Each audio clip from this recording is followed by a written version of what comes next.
C'était quand j'avais 2 ou 3 ans, dans le Berry, dans la famille qui avait un petit Shetland chocolat qui s'appelait Kentucky. Et j'ai tellement aimé ça que j'ai demandé à mes parents de m'inscrire derrière à l'école d'équitation, ce qu'ils ont fini par faire quelques mois plus tard. C'était en juin 2012, j'étais aux championnats départementaux à l'époque et j'étais sans faute, il me restait 2 obstacles à sauter. J'ai mal tourné ma dernière courbe pour venir sauter l'avant-dernière Auxerre. Et puis on s'est pas compris, j'avais une jument qui avait pas trop de métier et puis moi je suis passée devant comme il fallait pas faire. Et du coup on a goûté le sable toutes les deux, mais finalement plus de peur que de mal. Par contre je pense que celle-là je m'en souviendrai un sacré paquet d'années.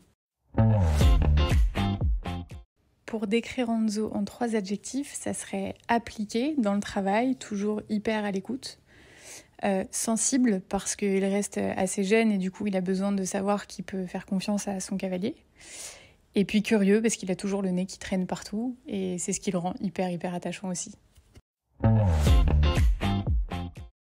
Une anecdote assez rigolote sur Enzo, c'est qu'il est très câlin et très gourmand. Donc vous pouvez lui faire à peu près ce que vous voulez du moment que vous avez une petite carotte dans la poche et que vous lui faites des gratouilles entre les 2 yeux sur le chanfrein.